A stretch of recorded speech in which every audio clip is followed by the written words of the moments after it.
episode of the PFF College Football Show. I'm your host, Max Chadwick, alongside my co-host, Dalton Wasp. I got producer Eli back there in studio. Dalton, we are back to being the PFF College Football Show. We've done so many NFL draft episodes in the lead up to the 2024 NFL Draft. Now that that's out of the way, we're back to talking about college football, man. We got a banger of an episode to talk about today. Our top 10 quarterbacks in college football heading into the 2024 season. I don't know what your list looks like, Dalton. I know you don't really know what my list looks like either. So I'm kind of excited to kind of shock each other with our top 10s today, man. Yeah, man, it feels good to kind of decompress after about probably 3 or 4 months of just straight draft prep for us and all that. You kind of came out of it for a minute for me where it was like, oh wait, what do we do now that this is actually done? Like the biggest draft ever is done. But no, we just start rolling right into the season. We're going to get our top 10 lists going here, and we got to start with quarterbacks. Where else can you start other than that? Man, they win and lose games. You already know. Mm-hmm, absolutely. So I just want to remind people, this is not 2025 NFL draft rankings. It's not that at all. This is just purely college football quarterbacks, the top 10 heading into next season. So, my list I put out at pff.com, I actually changed it a little bit since that list came out a couple months ago. So it's not exactly the same, but you can check it out at pff.com, the list order if you want as well. But Dalton, before we get into our top 10s, I want to start with our honorable mention. So who was the guy at number 11 that just missed out for you? So I don't necessarily know maybe that he's a hard number 11, but he's definitely a guy that I think people need to be aware of, and I've talked about him before. It's Byron Brown from USF, and I know it's a name you don't want to hear after what he did to Syracuse in the bowl game. But no, this guy, if you get past his first 3 games, 2 of them were at Western Kentucky, where it was a struggle, at least in the passing game. And they were just rolling into a new offense. And again, USF in 2022 was the worst team in the country. So this is the foundation he was working with. And then there was a game against Alabama where their defense kept him in it and Brown struggled. But that's also Alabama, their top 3 defense in the country last year. From week 4 onward, this guy was a top 20 quarterback. He was 3rd in the nation in passing grade under 20-yard passes. He was 4th in the country in play action grade. He was 17th, tied with Brady Cook in clean pocket grade at a 90.3. 19 total big time throws, was top 12. Look, he's got all the talent in the world. He's a 19-year-old kid who was the only player officially in the country this past year other than Jaden Daniels with 3,000 passing yards and 700 rush yards. He is the perfect dual threat quarterback for that offense. Alex Golesh runs the same offense as Josh Heupel, the fast-paced Tennessee kind of thing. USF ran the most plays in the country last year, most plays per game. They get up and down the field, and Byron Brown's the centerpiece of it all. 9th most yards after contact by a quarterback, 723 yards after contact. Rushing, 9th most in PFF history. Ooh. So in a single season. So I'm telling you, you're talking about this kid is 6'3", he's 220, he's got a really good arm, and if they surround him with enough talent, USF has the quarterback to make like a dark horse run at the Group of 5 playoff spot. I think they absolutely can, man. Now, I love Golesh there, too, calling plays for him. And, yeah, you mentioned all those yards after contact. I'm pretty sure like half of them came against Syracuse in that bowl game because that was a disastrous game by the Orange in that bowl game. But my honorable mention is also a Group of 5 quarterback. Actually was a Group of 5 quarterback. Excuse me. They're now a Power 5 school. Is Preston Stone from SMU. We actually talked to Rhett Lashley, their head coach of SMU, a month ago, I think. And I talked to him about Preston Stone, and he mentioned, that, yeah, he broke his left fibula, but he's now cleared. So he actually kind of broke the news on the show. He's like, no, he actually just today was cleared. So he's fortunately back to being there at SMU. I think he's one of the most underrated quarterbacks in college football. He had a 91 PFF passing grade this past year, only behind Jaden Daniels and Bo Nix among FBS quarterbacks. Both those guys were Heisman finalists. Daniels actually won the trophy, and then both those guys were top 12 picks in the NFL draft. Preston Stone really attacks downfield a lot. He had a 13.6 yard average depth of target, 2nd highest in the country this past year, 30 big-time throws, 4th most in college football. Obviously, there's a little bit of a question of how he's going to handle going from the American Athletic Conference to the ACC, but just based off what we saw in his first year as a starter at SMU, I mean, he really was a really, really good quarterback. So I kind of hated leaving out of my top 10, man, because of how much I loved his tape from this past year. But, yeah, he's a very close number 11 for me. All right, so let's get into our top 10 quarterbacks now in college football. Let's kick us off, Dalton, with your number 10 signal caller in the country heading into 2024. So I'll be honest. The actual 10 and 11 spots came at the end of it. Came down to two guys for me. I think it was either Drew Aller or was the guy that I actually went with, and that's Missouri's Brady Cook. Big time improvement. Their numbers, a lot of the grading and the profiles are a lot similar. Aller with a few less turnover worthy plays. Cook with a few more big time throws. I think the separator for me moving forward, if we're looking at this as a 2024 list, is actually the supporting cast. And Missouri last year had the eighth best receiving core in the country, and Penn State's was right around 90th. So if I was using that as a tiebreaker, kind of 2024 production, kind of incoming thing, Brady Cook got the 10th spot for me. I think actually the 10th spot, when I got down to it, was the hardest spot to pick because it was at least 5 or 6 guys I thought about, and it came down to Cook and Aller, and I went here. Now, look, he got a lot better. 2.3% turnover worthy play rate was a lot better than he had in 22, tied with several other guys that we're going to have in the top 10 here for 13th in the country. He's the only SEC quarterback last year to have 4 big-time throws in 3 different games. And you're talking about with Jaden Daniels and Carson Beck and Jalen Milroe. He's one of only 2 Power 5 quarterbacks last year, along with Michael Penix, who had 4 big-time throws in 0 turnover-worthy plays in multiple games. So there are moments with Brady Cook. You saw a massive improvement. We talked about Missouri and Kirby Moore and their offense and Brady Cook and Luther Burden more than almost any other team last year. The improvement he showed, the receiving core, his top 5 receivers are coming back this year, including Luther Burden, who might be the best receiver in the country. And Missouri's got a very, very easy schedule compared to the rest of the SEC. There is a chance here. I think this passing game, now that Cody Schrader's gone, they lost a lot of pieces on defense. This passing game and the emergence of possibly, we were talking the other day about Marquise Johnson. I think he might be the key to their season. But their receiving group as a whole, Burden, Johnson, Mookie Cooper, Theo Weiss, they get the starting tight end back as well. Brady Cook could be in line for a really, really big year after a huge improvement last year. I'm going with the Missouri Tiger at the 10th spot. Dude, we had the same exact number 10, except I actually had Aller in my top 10. So I'm wondering who you're going to insert into your top 10 that I don't have. So I'm curious about that. But I have Brady Cook also at number 10. You mentioned the improvement, man. 80 passing grade this past year, 66.7 the year before. I actually, funny enough, I have some friends who went to Missouri and they host a podcast about Missouri, and they had me on a couple times. And preseason, one of their main talking points they want to talk to me about was, hey, is Brady Cook going to lose his job? Like, is there going to be someone else that takes his job away from Brady Cook? And then he had an unbelievable season, man. And, like, listen, last year, in 2022, I should say, because now we're in 2024. In 2022, he had 17 big-time throws and 18 turnover-worthy plays. Whenever you have more turnover-worthy plays and big-time throws, that's bad. And you can understand why Missouri fans were saying, hey, we might need to get a new quarterback in here soon. This past year, 23 big-time throws and 10 turnover-worthy plays. So you mentioned, man, he really upped the big-time throws and cut down on the turnover-worthy plays. And something he didn't bring up that I think is also a big part of his game, he's a great runner as well. He has basically 1,200 rushing yards over the last 2 years. That's 10th among Power 5 quarterbacks in that span. So I'm really a big fan of the improvement I saw from Brady Cook. I think this is really – hopefully this is who he is as a passer now. Hopefully he doesn't regress next year. But I don't think there's going to be much regression because, like you said, he brings back all of his receivers. You bring back Kirby Moore at offensive coordinator as well, who you and I both thought could be in line for a head coaching job. He comes back at OC. So I think it's a safe bet that he's going to have a similar successful senior year because of the supporting cast he's gotten and the improvement that we saw from Brady Cook already. So we had the same exact number 10. Let's see if we have the same exact number 9, Dalton. Who's your number 9 quarterback in college football right now?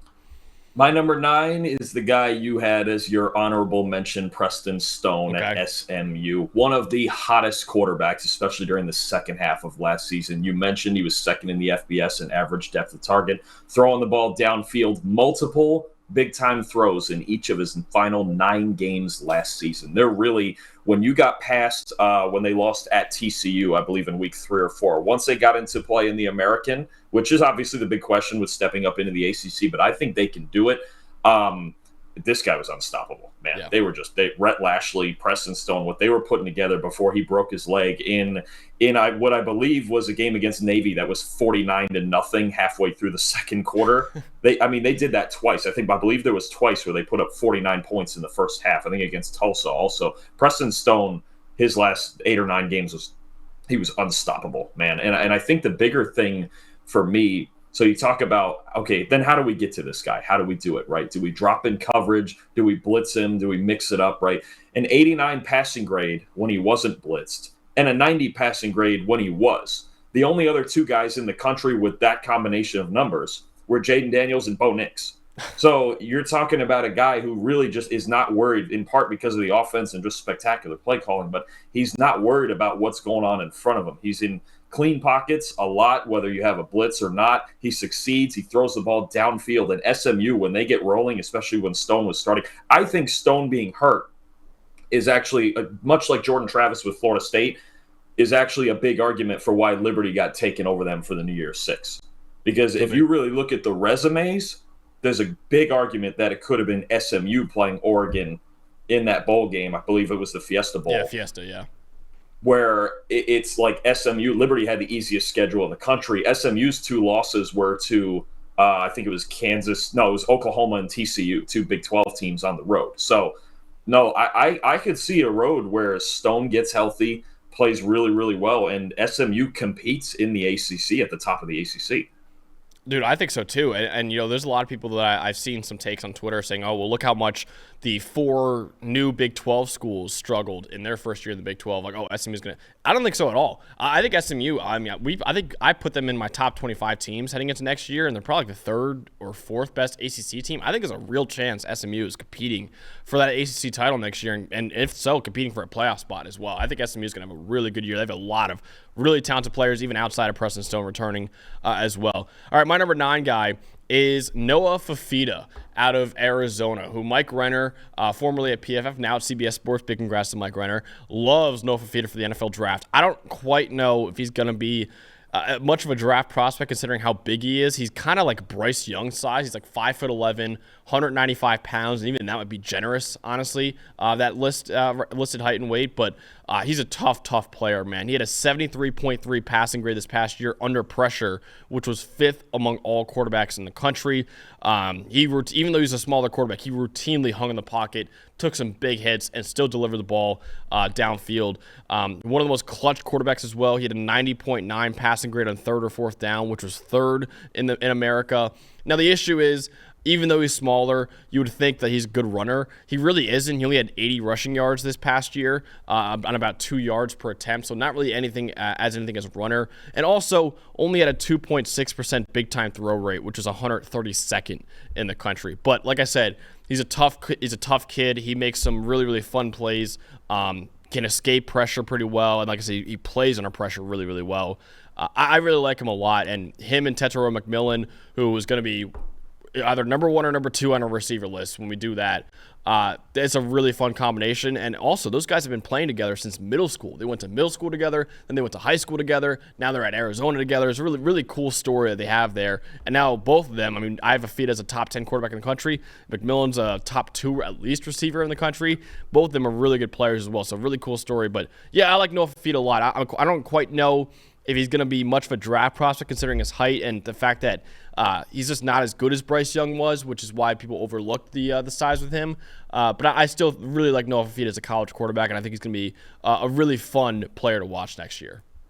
Yeah, no, I'm with you on that, and I'll actually get to him in a little bit here. But moving to number 8 for me is a guy that you kind of opened my eyes to. This is a team and a guy I didn't watch a whole lot during the season, weren't really in playoff contention. But how about Garrett Green from West Virginia for me at number 8? Kind of a what do we call him here? I would call him a high variance player for sure. Not the knocks against him are going to be completion percentage and sometimes completing the easy throws. But man, you talk about a home run hitter. I mean, you got the guy leading the FBS in big time throw rate at 10.2%, 13.5 yard average depth of target, highest in the Power 5. This guy does 2 things. He throws the ball down the field and he takes off running, and he's really good at both. He also led all quarterbacks with 13 rushing touchdowns. So Garrett Green from West Virginia. Now, I will say, because a lot of it is he's not the biggest, or I don't even think the fastest guy. He's another one. He's probably about 6 foot and 200. And it almost looks weird to me when he takes off running, because I'm like, I don't feel like he's that imposing, like he's that fast, like he's a Jalen Milroe or an Anthony Richardson. He's certainly not the size of those guys. but it works, right? He makes it work, and then he does have a rifle, absolute rifle, deep ball. He's the guy though. I got him at number 8 because it's just between the downfield passing and the rushing, he's got to be on this list. He is the guy, though, a little bit that I worry about. Is he the one that's most likely to fall off of this list at the end of the year if we were to do an end-of-year list? Just because there's so much variance at times in that style of play, and it kind of reminded me almost like that huge year that Devin Leary had at North Carolina State. I need to see him complete more passes, take what the defense gives him more often, but the ability's all there. He's mobile. He's got a cannon for an arm. He's just in the right offense that allows him to throw downfield at West Virginia. Garrett Green's a guy to look for. Would it be that shocking if he ended the year as the best quarterback in the Big 12? No, it wouldn't be that shocking. It's just the high variance stuff. The highs are going to be really, really high. I just want to see now that everybody knows who he is, can he take what the defense gives him at times, be a little more conservative when he needs to be, and the big plays will still be there because he's one of the best. He is one of the best just big play machines in the country right now. Yeah, I think you described him really well. I'll actually get to him very soon because I have him also in my top 10. But I'm going to go with a guy that you actually had right outside your top 10 at number 8 here, and it's my guy, Drew Aller, out of Penn State. Now, I wrote about him in this and saying, listen, I know this is going to be controversial. It was. Once this list came out, there were a lot of people, even Penn State fans, who were like, he should not be a top 10 quarterback because of the box score. And you look at his box score, sub 60% completion rate, 2,600 passing yards, and they're like, all right, he's fine, but like he's not a top 10 quarterback. What the box score won't tell you, and what our numbers at PFF will tell you, is that Penn State's supporting cast was horrible last year for Drew Aller. Last year, Penn State's receivers had the 5th highest drop rate in the Power 5 at about 11%. 5th highest drop rate. Also, even with Olu Fashanu, he was under pressure within 2.5 seconds on 21% of his dropbacks this past season. The only other quarterback who's going to be in my top 10 who had a higher rate of being under pressure within 2.5 seconds was Shedeur Sanders. And we all talk about how terrible Colorado's offensive line is. So one thing we always talk about Colorado is how bad that offensive line is. Well, Drew Allers was right behind him in terms of pressure within 2.5 seconds. And then also, Drew Aller, the big thing with him, and I think his main selling point, he's got an absolute rifle of an arm. Well, Penn State had the 2nd lowest deep pass attempt rate in all of college football. All of college football. It was as if I was their quarterback out there, and they didn't trust me to throw it 20 yards downfield. That's basically what they were doing to Drew Aller. He had a 10% of his dropbacks ended up being a deep pass attempt, which is, like I said, the 2nd lowest in the country.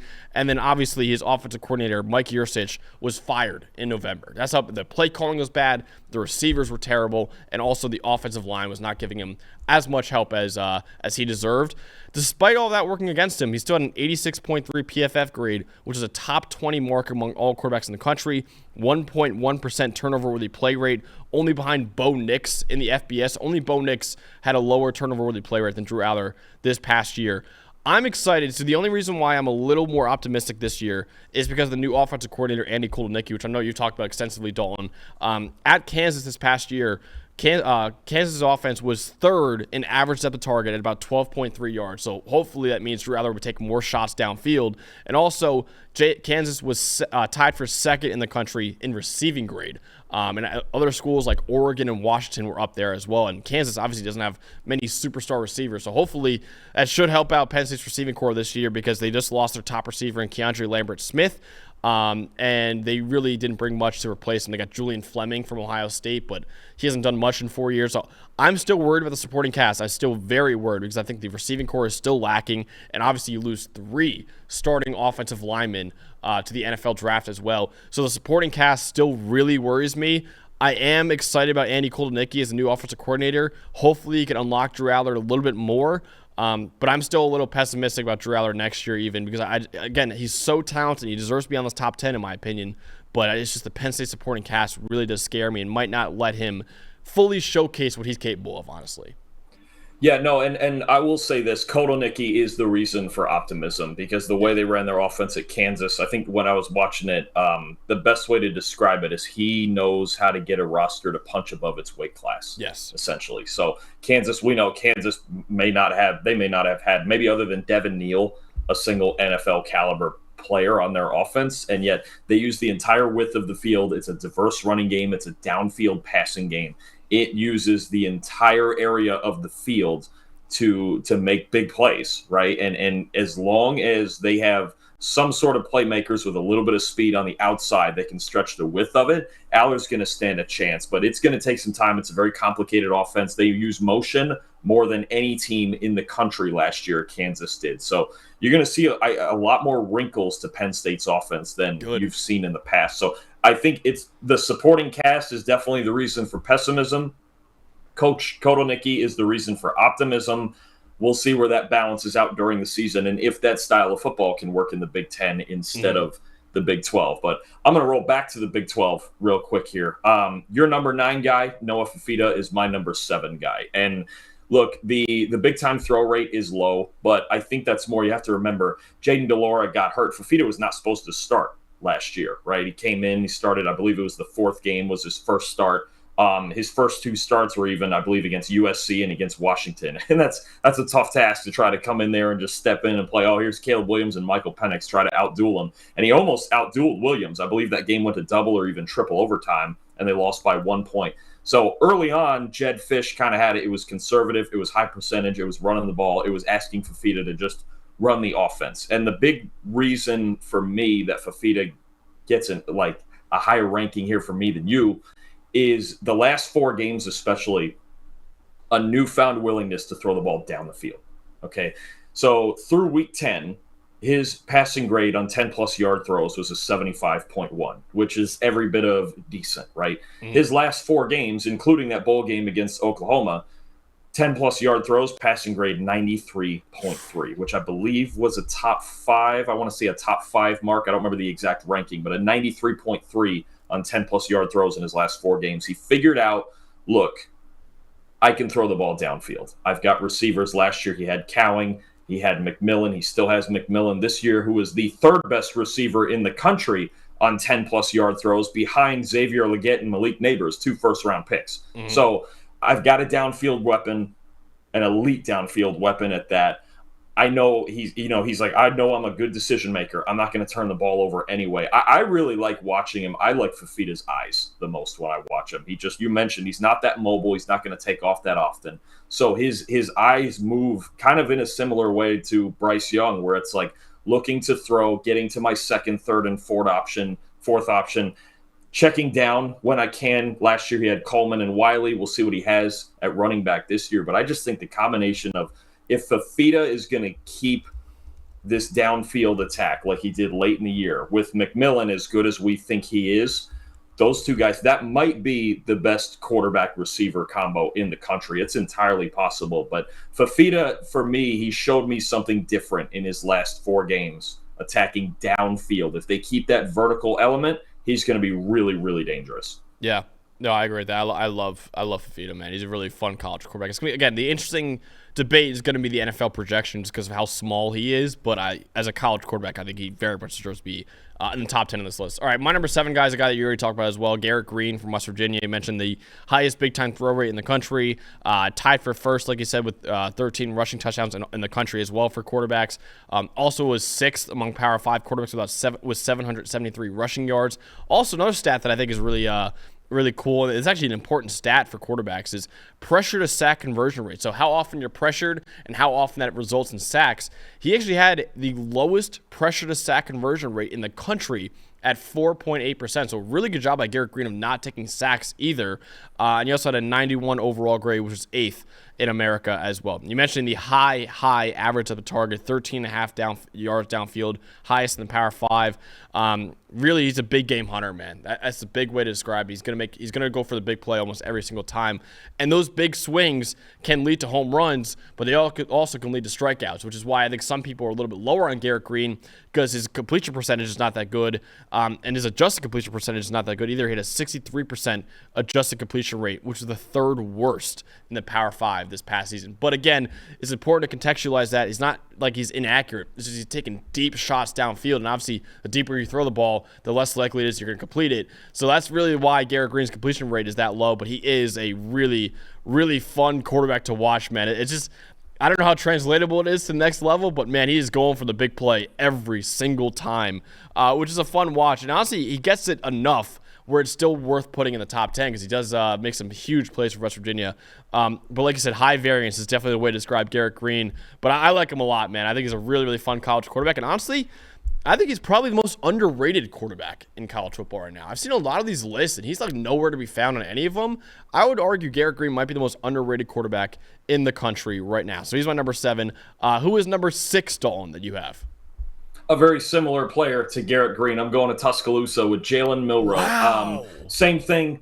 Big time arm, big plays, running like crazy. Like Jalen Milroe has the entire skill set that you see nowadays that can win a Heisman Trophy. Second in the country behind Green in big time throw rate. 521 scramble yards. That's the second most behind Jaden Daniels last year. 26 big-time throws on deep balls with 0 turnover-worthy plays. The most deep big-time throws without a turnover-worthy play in the country. And the part where he still has to be on this list, I think these first 6 especially are going to, and I believe we have in some order maybe the same 6, are the guys that have to be on. Like Milroe has to be in a top 10 here just because of all the talent and the fit in Kalen DeBoer's offense, right? Washington over the last 2 years led the Power 5 in deep passing attempts. The only thing Milroe has to do, now that the book kind of got out on him in the playoff game against Michigan, have to handle the blitz better, have to get rid of the ball quicker. Yes. Okay, because there's too many. I don't know if he led the nation in time to throw, but he was at least in the top 5. It was like you're talking about 3.5 seconds close to it on his time to throw. It led the nation. He does have to. He definitely has to get. He led the nation. Yeah, 3.45 seconds. That led the FBS. Definitely can't. We can't lead the nation in time to throw again. It just can't happen. And DeBoer, look, he did it with Michael Penix. He got the ball well downfield without it taking too long, right? You're talking if you can get him even into that 2.8, 2.9 range, and some of that's tilting with the scrambling and the improv. Because there were times last year when Alabama's offense just looked like, hey, Jalen, just figure it out, because they just weren't as talented as they'd been in past years when they had Smith and Waddle and all those guys. But Milroe has to be on this list. It's just, 10 yards per attempt, the second best among players with at least 200 attempts behind Jaden Daniels. He's got all the talent, the physical ability to win a Heisman Trophy. It's a new coaching staff. They lost Isaiah Bond. They lost Amari Niblack. They're losing weapons, right? They're going through, it's a big period of transition at Alabama right now. But on talent alone, Milroe has to be on this list. It's the kind of ambiguity of what it's going to look like under Kalen DeBoer that has me with Milroe outside of the top 5 here. Yeah, the loss of Isaiah Bond was huge because he's a guy that was an excellent deep threat. And yeah, it's going to be interesting. I mean, they got Jeremy Bernard transferred in from Washington. And I think, obviously with Rome Odunze and Jalen McMillan, Jalen Polk there, Bernard really wasn't able to shine too much at Washington, but I think he could do well next year for them. But yeah, that receiving core is a little bit of a question right now for Alabama because I think Isaiah Bond would have been huge to bring back from Morrell, and they would have utilized him a lot. But now he's at Texas with Quinn Ewers, who we'll talk about in a little bit. But my numbers, I'm actually surprised he was 6 for you. I had him pretty higher than this. My number 6 is Jackson Dart, staying in the SEC from Ole Miss. Dart made a big leap, man. He had a 75.2 passing grade in 2022, 88.7 this past year, so basically a 13-point jump.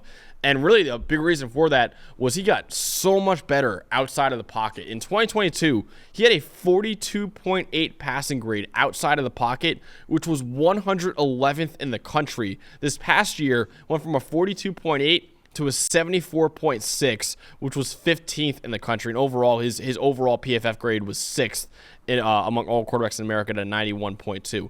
Now, the reason why he's number 6, and he's higher on a lot of other people's lists, Lane Kiffin's offense is one of the most quarterback-friendly in college football. He makes it very easy on the quarterback with RPOs, play actions, just overall making it pretty easy on his signal callers. And if you take away RPOs and you take away play action, Jackson Dart had 6 big-time throws and 6 turnover-worthy plays. So I think the projection to the NFL for Jackson Dart is going to be really interesting because, yes, he puts up big numbers, and yes, it looks great, but it also is like, okay, but how much of it is translatable with Lane Kiffin's offense? But as a college quarterback, definitely deserves to be in the top 6. I just think you gotta factor in the Lane Kiffin offense a little bit as well. But I think overall, Dart's a really, really good college quarterback, and Ole Miss is going to be competing for a college football playoff berth next year, and a big reason for that is Jackson Dart. And if you want a dark horse Heisman, I think Jackson Dart's a really good bet because I think they're going to throw the ball a ton next year with Quinshon Judkins leaving. They got some really, really fun weapons at Ole Miss between Trey Harris, Juice Wells is there now, Caden Prescore and a tight end. I think Jackson Dart's going to have a big year next year. I think Ole Miss is going to have also a big year as well, making the college football playoffs. So if you want a dark horse Heisman bet, I think Jackson Dart's a really good one. But again, with the Lane Kiffin offense kind of muddying it a little bit, that's why he's number 6 for me and not in my top 5. Well, honestly, for every single reason you just said and probably a few more, that's why I have Jackson Dart at number 5. Okay. They are primed with him in his second year there to make a playoff run and maybe even, play your cards right, maybe even win the SEC. Ole Miss, they got that much talent in the transfer portal. They had to fix up their defense. Dart, I think it's just going to be the big game question. Last year, you look at the 2 games he struggled, Georgia, Alabama. Yeah. It's just the ability, you're right, the ability to drop back and throw the football. Now, one thing that does make Lane Kiffin's offense unique is the efficiency throwing the ball outside of the numbers. We know the trendy thing in the last few years is throwing the ball over the middle, intermediate parts, crossing routes, things like that.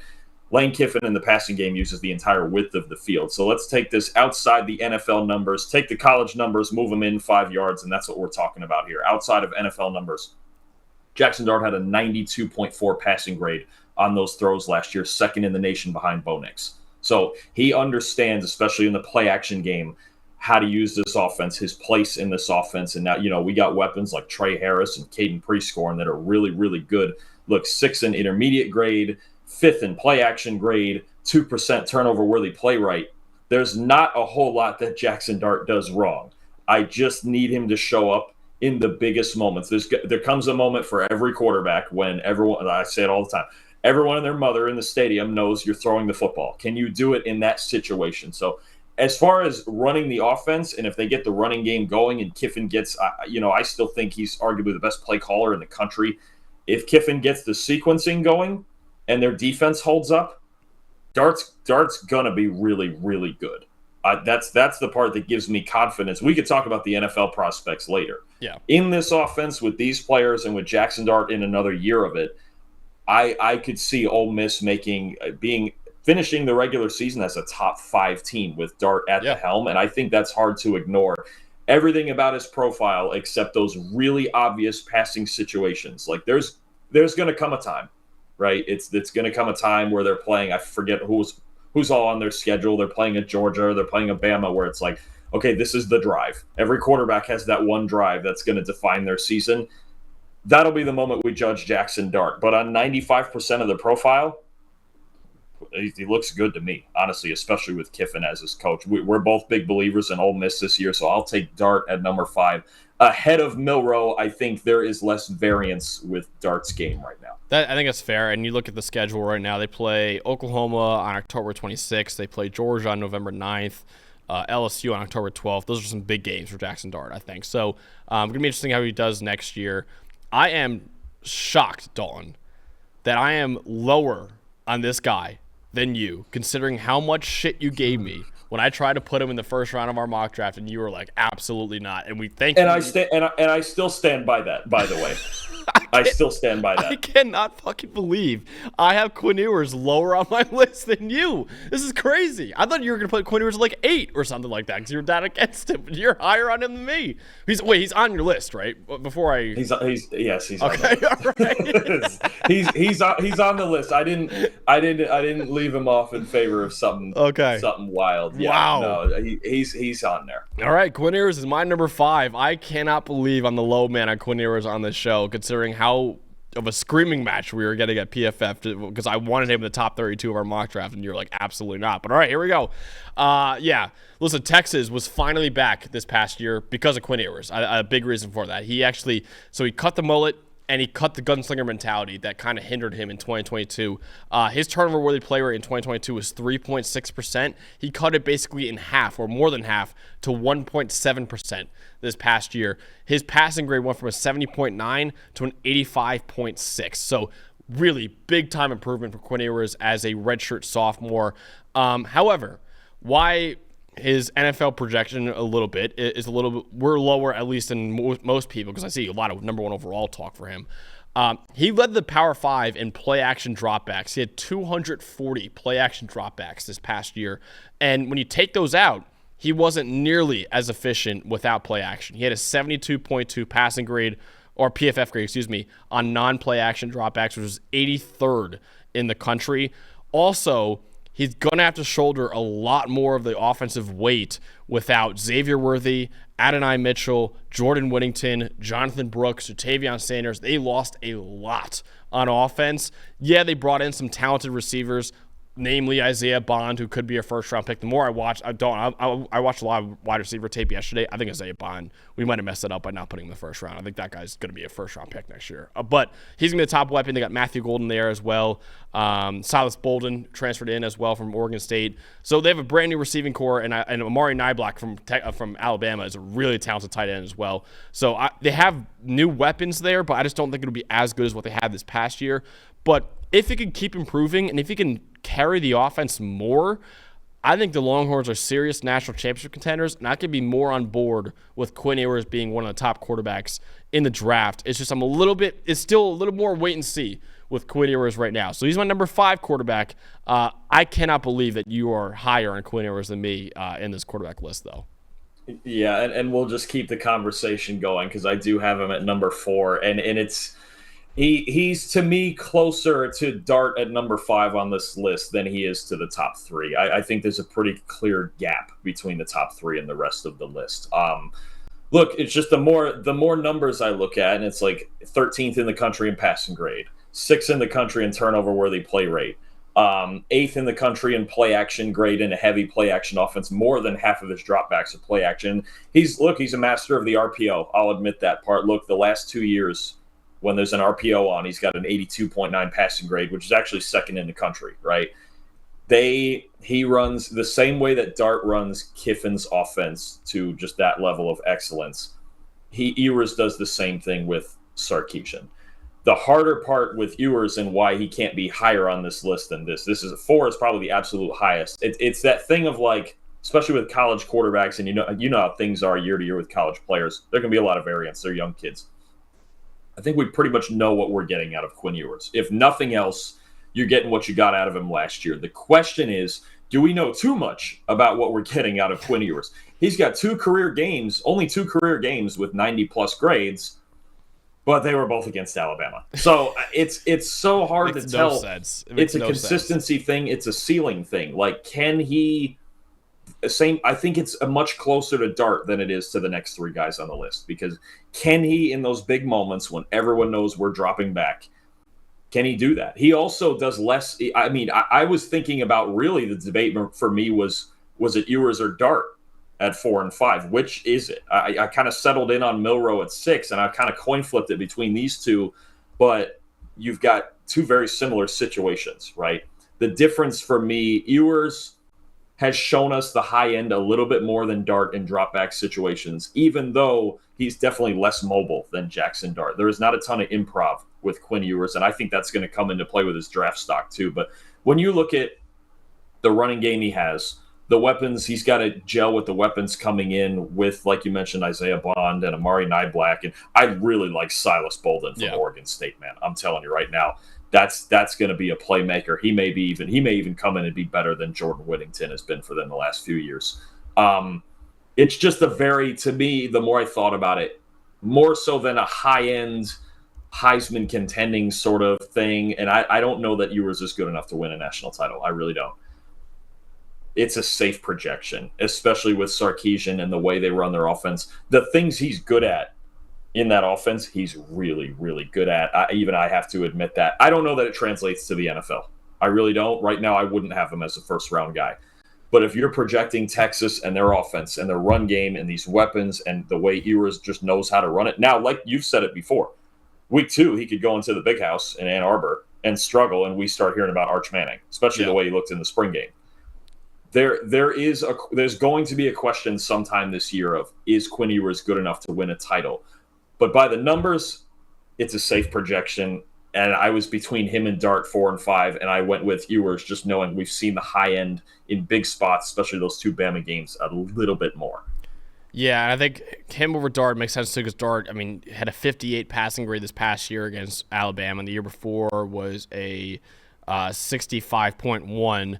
So Ewers, I mean, like I said, was 90 plus both years. So it almost doesn't make sense sometimes when you see some of these games where he's just like the Wyoming game. He was terrible in the Wyoming game. He almost lost that game.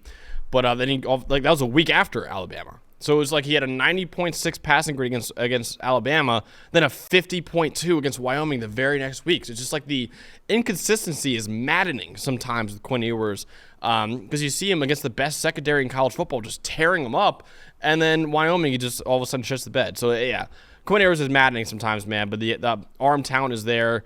I like him a lot. I think he could be a first-round pick next year, but he was my number 5 quarterback. My number 4 was a guy that you actually had, I believe, at number 6, which was Jalen Milroe from Alabama. So I really like Milroe.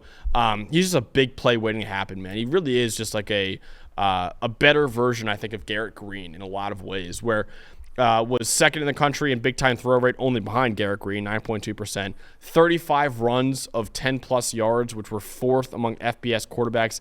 96.9 passing grade on deep throws, only behind Jaden Daniels, who won the Heisman Trophy among FBS quarterbacks. And also, another thing I love about Jalen Milroe, his mental toughness, man. Week 3, he got benched after Alabama's loss to Texas, so he missed that USF game. From week 4 on, he had an 88 grade, which was tied for 8th in the country among all quarterbacks. So, a lot of quarterbacks in that situation, when they get benched, their confidence is shattered. And if they get put back in, they don't look nearly as good. Milroe came back with a vengeance, man, which I loved. And he was a great teammate during that USF game as well. Like, he really was trying to help out the quarterbacks as much as possible. He wasn't sulking on the sideline or anything like that. So, love the character, love the mental toughness from Jalen Milroe. However, like you said, his play style is still boom or bust in a lot of ways. There was a lot more boom than bust this past year, but it is still a lot to work on. For starters, like you said, internal clock is a mess right now. Michigan really had the book on him, which is just blitz him. He's not going to know what the hell to do. And that's why really they won that game. He had as we mentioned before, Garrett Green. The one thing that's the difference between Garrett Green and Jalen Milroe, Green does a great job of not converting pressure to sacks. Milroe does not. He had a 32.4% pressure to sack conversion rate, which was 6th highest in the country. So about a third of the time that he got pressured, he was getting sacked, which is a very, very high rate. Like I said before, 3.45 second average time to throw, longest in the country. Also, from 0 to 19 yards, so he's a great deep ball thrower, like I mentioned before, the second best deep passing grade in the country. But from 0 to 19 yards, a short and intermediate, he had a 68 passing grade, which was 100th in the country. I'm still excited to see what Kalen DeBoer can do with him because obviously he helped transform Michael Penix Jr. into a top 10 pick in the NFL draft when not a lot of people expected that from him. So I'm excited to see if he can do the same thing with Milroe, who probably has maybe a higher ceiling than Michael Penix Jr. with all the tools he's got. If he could do the same with him, I think he could win a Heisman Trophy. He could be a top NFL draft pick with all those tools. You just want to see the internal clock improve. You want to see him get rid of the football quicker, and you want to see him improve from the short and intermediate game. But other than that, man, he is a big play waiting to happen with his elite rushing ability and his big arm. I really like Jalen Milroe a lot, and I think he's a really good Heisman contender because of Kalen DeBoer. Obviously, the receiving core is a question mark, but he's got the best O-line in the country protecting him as well. It's going to be interesting next year, but I think Jalen Milroe has a very, very high ceiling, and number 4 can honestly look pretty laughable once he's holding up the stiff arm trophy next year. Yeah, no, he's got all the talent in the world, and the same things that make him great and being the best athlete on the field definitely are the things that can be the kryptonite at times. So it'll be really interesting to see how that entire Alabama team rolls without Nick Saban. It's going to be one of the biggest storylines, especially early in the year, and we'll see if DeBoer can get Milroe to adjust. Number 3 here. All right, we are going to spend the next year psychoanalyzing this guy, right? Let's go to Boulder real quick to a team that, yes, only won 4 games last year, but has on the field a spectacular quarterback, and that's Shedeur Sanders. Look, there's no denying what he did last year, right? Just coming into Colorado, changing the culture, even though they only won 4 games. Look, Colorado the year before, they were the worst team in the Power 5 by far. It wasn't even close. And Dion and Shedeur went in there and they at least changed the culture and they set some sort of expectation. Now, whatever else comes with that is not part of these rankings. We'll see where that goes the rest of the season. Shedeur Sanders, though, 9th in the country in passing grade, 8th in adjusted completion percentage, tied with Jaden Daniels for 4th in turnover-worthy play rate, in a clean pocket when he is protected, and he was under pressure 37% of the time last year, which is way too high. There's just no denying that Shedeur is really, really good. The football IQ is there. 92.9 clean passing grade. The only two guys that were better, Caleb Williams and Jaden Daniels. Yep. It's just, it's hard to sit here and say this guy's not really good. He's one of only 2 quarterbacks, along with Drew Aller, who had at least 100 clean dropbacks and no interceptions. I believe he only threw 3 or 4 interceptions the entire season. He doesn't beat himself. Yes, he took too many sacks, but to me, that's in part trying not to beat himself, right? Like, I would rather – Sanders comes from the school of I would rather take the sack than throw the ball into danger, which I'm not going to blame him much for. If they got any improvement along their offensive line, 5-star prospect Jordan Seaton, yep, and the transfers that they brought in, if they got any better on their offensive line and any semblance of a running game going, because I believe they were close to last, if not last in the country in rushing yards per game. They couldn't run the ball for anything last year either. They've got a boatload of weapons, man. They've got Jimmy Horn. They've got Travis Hunter. They have LaJohntay Wester. They have Will Shepard. They've got a boatload of weapons to work with. There is no reason to think that Shedeur, with another year under his belt, isn't a top 5 or even a top 3 quarterback. And if Colorado's defense in their run game and their pass protection, I know it's a lot of things, if those 3 things are any better, he could be in the Heisman race easily. Because this is everyone's going to focus on the off-field stuff and the hype and all this stuff, but there really isn't any question. There is no way Shedeur Sanders could be outside of the top 5 on this list right now. I don't even think it's possible. No, it's so clean. When he is protected, he's so good. The football IQ is there. He's got the weapons. He could have an absolutely massive year if Colorado got any better on the offensive line. You're right. And there are obviously some stuff, on Twitter. These guys log off Twitter some more, and sometimes a lot of the Colorado stuff is just like makes you want to dislike him, and then you watch Shedeur Sanders, you're going in all right, hopefully I don't like him that much. And it's dude, he's so good. It's tough, man. It's tough because he's a really, really talented quarterback, and I think you mentioned it really well. He's an advanced processor, man. The way he sees the field is so good. He had, like I said, the 3rd best clean pocket passing grade, and the only 2 above him were the first 2 picks of the draft in Caleb Williams and Jaden Daniels. So really, really great quarterback. And, he's just put it this way. He's my number 3, like you. I think we have the same exact top 3 in the same order, I think, as well. 89.2 passing grade, 7th among all FBS quarterbacks. Again, he made the jump from the FCS to the Power 5 level, and he made it look pretty easy, honestly. 1.6% turnover-worthy play rate, 4th among all quarterbacks in the country. Wasn't like he was ultra-conservative either. So Drew Aller, low turnover-worthy play rate, but like I said before, he wasn't really taking shots downfield. Sanders still had 23 big-time throws, which were top 20 in the country as well. Now, he took the most sacks in the Power 5. He had 49 sacks this past year. A lot of that could be because of how many dropbacks he took, also because of how bad the offensive line was, but he had the 17th highest average time to throw in the Power 5, about 2.9 seconds. So still a high average time to throw, but within a clean pocket, there's nobody better than Shedeur Sanders. It's going to be interesting because I think Colorado's offensive line, you look at the projected depth chart right now, the entire offensive line are new players. There's not a single guy from last year that's projected to start on the offensive line right now. One of them being Jordan Seaton, who is the number 1 offensive tackle coming out of high school, projected to be the starting left tackle this year. So we'll see if he can live up to the hype immediately as a true freshman left tackle. Otherwise, everyone else is going to be a transfer coming in an offensive line. So maybe these transfers can gel immediately. It's going to be interesting to see what they can do, though. But if they can get him more time to throw, he's got, like I said, he's got great weapons to work with at Colorado. He could have a big year. It's really just whether or not Colorado has enough on the offensive line to protect him. But separating him from the offensive line, he is a very, very good quarterback and has a very good argument to be QB1 in next year's draft. All right, number 2, Dalton. Who is number 2? Number 2, we're going to Oregon. We're getting a transfer from Oklahoma, and that's Dylan Gabriel coming in there. Now, this does not mean I think Dylan Gabriel's a better NFL prospect than Sanders or Ewers, but it's hard to deny the statistical profile, and I think we both believe that this is the single best player team fit that happened in the transfer portal, right? It's just too clean.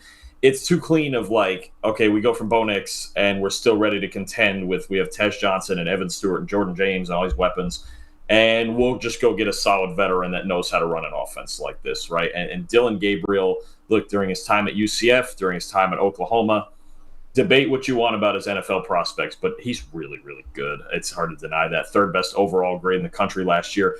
Ninth in the country in clean passing grade and pressured passing grade. 400-plus rushing yards in each of the last 2 years. And you've got an Oregon team that's play action heavy, and they were in the top 2 in pass pro grade and rushing grade and receiving grade. Yeah. And the only guys that are really losing off that offense, Bucky Irving, but Jordan James might be a better natural runner than Bucky. Troy Franklin, but they're getting Evan Stewart in, and then you're losing Jackson Powers Johnson, but the rest of their line behind is really, really good. Yeah. So Oregon's got everything set up to be a top 5 offense again, and Gabriel going in there, he's just the right guy for them to have. Heavy play action. He ran last year 52.5% of his dropbacks were play action. That's the highest percentage in the Power 5. So it's going to be an offense he's familiar with. I think it's the same questions that Ewers and Jackson Dart have of, can you drop back and throw it when we really need you to? When we're playing Ohio State and we're down 4 points and there's a minute and a half to go, can you get us that drive? But I don't think either one of us see any reason that Dillon Gabriel couldn't be A, in the Heisman race, and B, have Oregon potentially as a top 4 team getting one of those buys going into the playoff. I mean, the Ohio State game is going to be the biggest game of the year, and then obviously a Big Ten title game possibly against whoever. But Oregon, they're about the cleanest projection maybe out of any team in the league right now as a top 10 team, and it's in part because they got Dillon Gabriel to replace Bo Nix. So would he be your Heisman pick right now? Oh, that's a hard one, man. I think he might be for me. It's a real. I think he has to be in the top at least 3 or 4 because it's such a clean transition to that offense, man. Like, I don't think of any like transfer quarterbacks. I don't know if there's any others. Do we have any other transfers on this list? No, not on this list. No. Of honestly, of any maybe player in the country, I don't think there's. It's going to be such a smooth transition, right? He's a veteran. Is it his 6th year in college football? Sixth year, yeah. It's his 6th year in college football. He's already played on 2 different teams. He's already excelled with 2 different teams in offenses that aren't. Josh Heupel's offense is a little bit different, a little more that Tennessee thing that they have going on there. But Oklahoma's offense really shouldn't be that. It's not that different from Oregon's. They run at a fast pace. They do want to run the ball. They have RPO and play action and all that stuff. I just don't think. I think the bigger thing for me is Gabriel's. He really shouldn't have any issue adjusting. And even if you do, make the same reads you've always made. And you know, I think we've been having this argument this week of right now you have to project Tej Johnson and Evan Stewart as maybe the best pair of receivers together in the country. Yeah.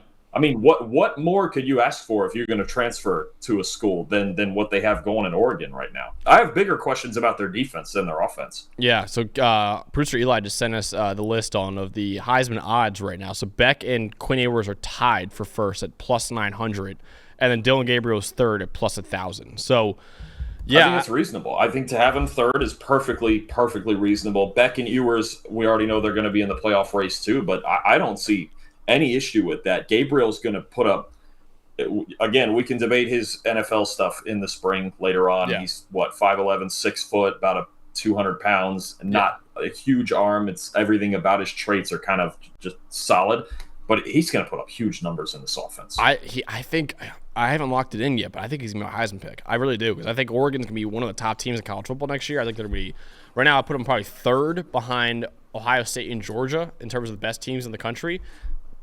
And I think Dillon Gabriel is going to put up numbers in that offense, man. I think a lot like Bo Nix is going to be a top Heisman candidate for them next year. And I just don't feel good enough about other guys to say that. So, yeah, I'm going to say Dillon Gabriel is probably my Heisman pick right now. He also is my number 2 quarterback right now. Only player on this list who's a transfer. You know, neither of us had Cam Ward on the list, who I think is still way too boomer bust for me to put in my top 10, the new Miami quarterback. But, yeah, Dillon Gabriel for me is the only transfer, and the only transfer for you as well on the list. 91.7 PFF grade this past year, only behind Jaden Daniels and Bo Nix among FBS quarterbacks. by far the most experienced signal caller we're talking about. He has 1,855 career dropbacks. The next closest for me that was in my top 10 was Jackson Dart, who had 800 fewer than Dylan Gabriel, which is like basically like 3 seasons worth almost, basically. So it's insane how much experience Dylan Gabriel has, and with that experience, man, has the wisdom to keep the ball out of harm's way. At a 2% turnover-worthy play rate at Oklahoma during his 2 years there, third among returning quarterbacks in college football. He's a lot better in the pocket than he is outside of the pocket. He had a 52.4 passing grade when he was forced to leave the pocket. And also, like you said, it remains to be seen how he looks outside of Jeff Lebby's offense, who's now at Mississippi State, and also like Josh Heupel's offense as well. But in Will Stein's offense at Oregon, I think he's going to fit like a glove, man. He, like I said, heavily on play action. Really just asked Bo Nix to be a efficient game manager, and that's exactly what Dylan Gabriel does at a very, very high level. So that's why I think Dylan Gabriel is going to be a perfect fit for Oregon, why I think Oregon's a legit national title contender, and why I think right now Dylan Gabriel might be my pick to win the Heisman Trophy next year. Is just because I think he fits so well at Oregon, and also he's one of the best quarterbacks in college football, as evidenced by him being number 2 on both of our lists. But pretty obvious number 1, Dalton, for both of us. Who is the number 1 quarterback in college football heading into next year? Number 1, and I think the entire theme here in the top 5 was guys who I could make the safest projection on. Just like the easiest to go, look, that guy's going to be pretty darn good this year. It's Carson Beck from Georgia, and I don't think anybody's got a cleaner profile than Beck. I mean, you talk about 5th, and we didn't expect any of this last year, right? Stetson Bennett had just won 2 titles, and he left, and what is Carson Beck? And you go 5th in passing grade, 4th in clean passing grade, top 8 against the blitz and no blitz, top 10 in play action, no play action. Everything across the board was just so solid. And you talk about, we talked during the season about what makes Beck so good. He's such a quick decision maker, man. Yeah. 2.39 second average time to throw last year, fastest by any quarterback with at least 250 pass attempts. It's just, there's going to be questions on Beck eventually, like athletically, and he's not that mobile. But you talk about a big time processor from the pocket in the intermediate game and the play action. Basically, just can do everything that they ask him to do at Georgia, and just it felt like at times last year he just didn't screw anything up ever. It felt like Carson Beck never screwed anything up, and the only game where he even kind of struggled was the Alabama game in the SEC championship. Yeah. So, and Alabama's, again, the best secondary in the country, and Brock Bowers was playing hurt. And again, I've said this before, the thing that sold me on Beck were those games that Brock Bowers were out, and even late in the year when he was playing, obviously still not 100%. And Beck got even better, man. Yeah. I mean, how much better can you get than he was against Kentucky and I believe against Tennessee without Bowers? You couldn't be any better than that. He'll tear you to shreds from the pocket. Georgia's going to be really good like they always are. And it just feels like there are no variables. I think the only variable with Beck, like a couple of these other guys, is, maybe prime time. What's the ceiling? There's not a ton of improv to his game. He'll take off and run maybe once or twice a game, but it's not the prettiest thing you've ever seen. But he's just like, right now, he's the quintessential pocket quarterback in college football. And it's hard. It would be hard more than anybody else on this list. I could find a reason for almost anybody else on this list to struggle this year. Gabriel's the next closest, obviously. It's why he's number 2. If nothing else, okay, you go, he's a transfer, a new environment. It's hard to find any reason at all that Carson Beck could struggle this year. Yeah. No, I'm with you, man. He's my number 1 as well. It's pretty obvious. I knew making this list, like, all right, I know Beck's going to be number 1, and after that, it's just figuring out the order for the rest of it. But, yeah, I mean, I wrote it, man. I think it's really rare for a program to lose a 2-time national championship winning quarterback and actually improve at quarterback. That's exactly what Georgia did by going from Stetson Bennett to Carson Beck. And obviously didn't win a ring this past year, and he's going to try to do it this upcoming year, as maybe Georgia might be the first or at least second best team in college football heading into next year.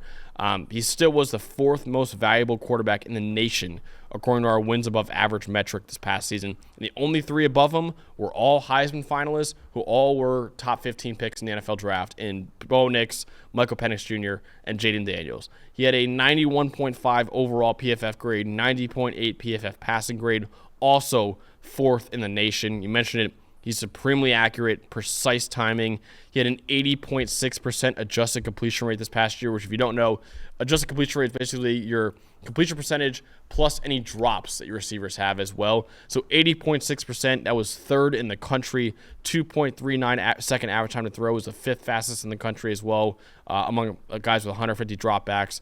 Again, doesn't add much on the ground. He had about 100 rushing yards this past year. He's average under pressure, but as a pure passer in college football right now, there's no one better than Carson Beck. And right now, I know it's not an NFL draft list either, but he'd also be QB1, I think, for both of us in the 2025 NFL draft as well.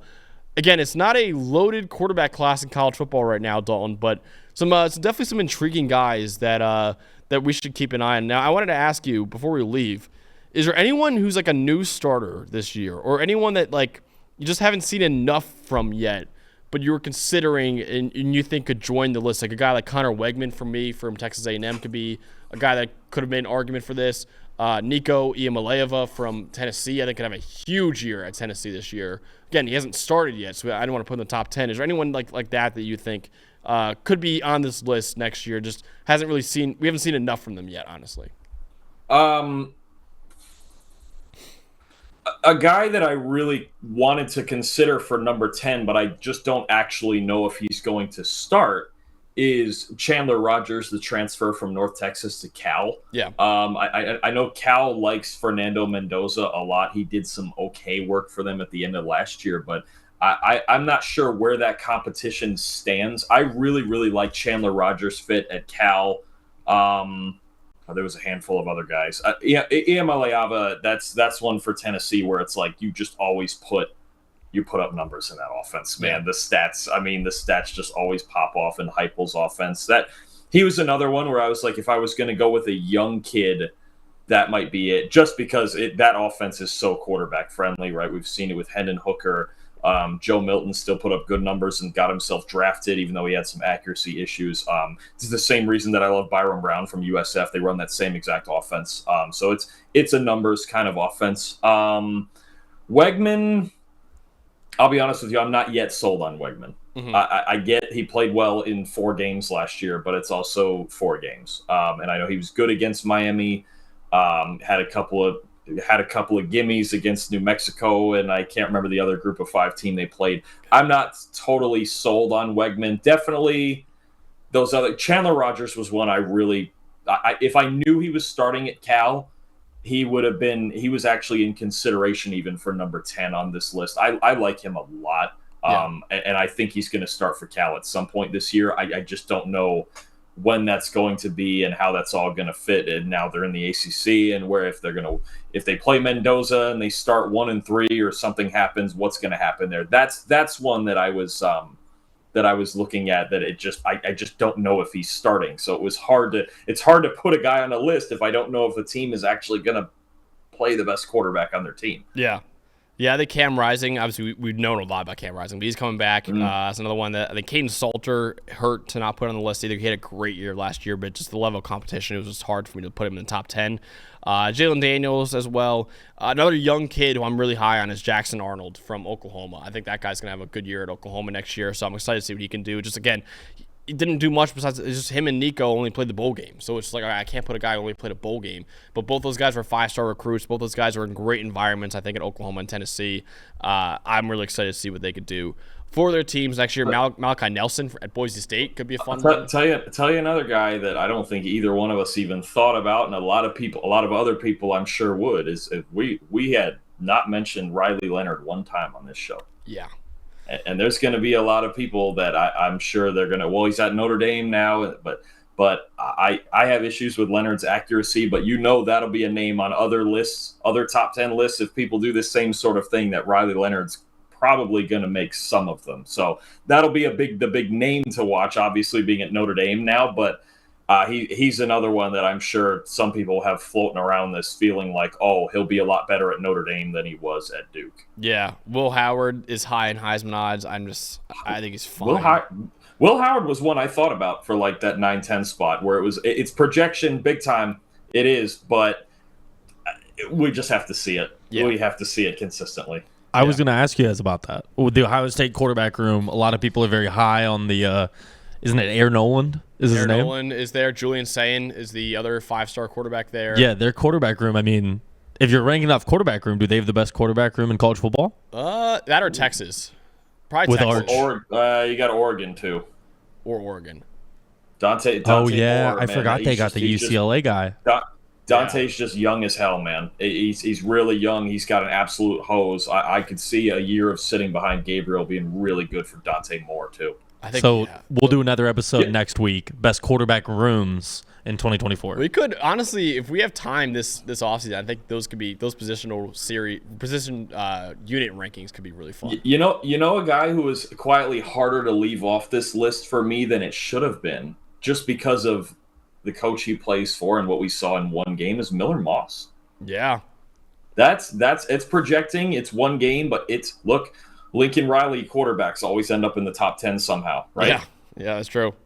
That's one. Maybe Miller Moss is the young kid that hasn't played yet with the right coach. That I go, yeah, he's just going to put up stupid numbers because that's what Lincoln always does. He's never had a quarterback who stunk before. I'm thinking about it right now. Since he's been a head coach, he had Baker Mayfield, obviously Heisman winner, number 1 overall pick. Kyler Murray, Heisman winner, number 1 overall pick. Jalen Hurts, Heisman runner-up. Starter in the NFL now. Rattler for a year, who had a great year for 1 year, and they got benched, and then now he's in the NFL. Caleb Williams, obviously Heisman winner, number 1 overall pick, and then now you got Miller Moss. Sadly, not a 5-star though. Yeah, not a 5-star Miller Moss. Yeah, true. 4-star. True. But Jalen Hurts is a 4-star. Only a 4-star. Jalen Hurts is a 4-star. Baker Mayfield's like a low 3-star. If it's not a 5-star, Max doesn't want it. I don't. Baker Mayfield was a walk-on. Yeah, Baker Mayfield, was a walk-on. Malachi Nelson was there at USC. I thought he might win the job, but he's at Boise State now. It's another guy to keep an eye on, too. But DJ Uiagalelei, Jalen Daniels, Grayson McCall, KJ Jefferson, Cam Ward. I think a lot of people are going to be pissed that we don't have Cam Ward on this list. But just boomer bust, dude. If we're doing a top 10 NFL draft list, he'll probably be on it because of how ridiculous his talent is. But he's got to be late in the play, man. He's got to be safer with the football. You just cannot put the ball in danger late in the play. It's this thing of he's an excellent athlete, but he's got to be safer with the ball. It's just I cannot, and I'm also just not high on that Miami team in general. I'm not. Look, Restrepo might put up great numbers, but I got a lot of questions about the rest of their team. Cameron Ward, 42 turnover-worthy plays over the last 2 years. That leads the Power 5. So can't have it. Yeah, boomer bust, dude. Really boomer bust player. But yeah, that's what we got for our top 10 quarterbacks in college football heading into the 2024 season. We're going to try to do this for every single position in college football as well. So keep an eye on that. Make sure you subscribe to the channel. We're doing a lot more college football-centric episodes now, which is really fun to get back to it. But yeah, so we got for our top 10 quarterbacks list. So for Dalton Wassman, for Rooster Eli back there, I'm Max Chadwick, and we will see you guys next time.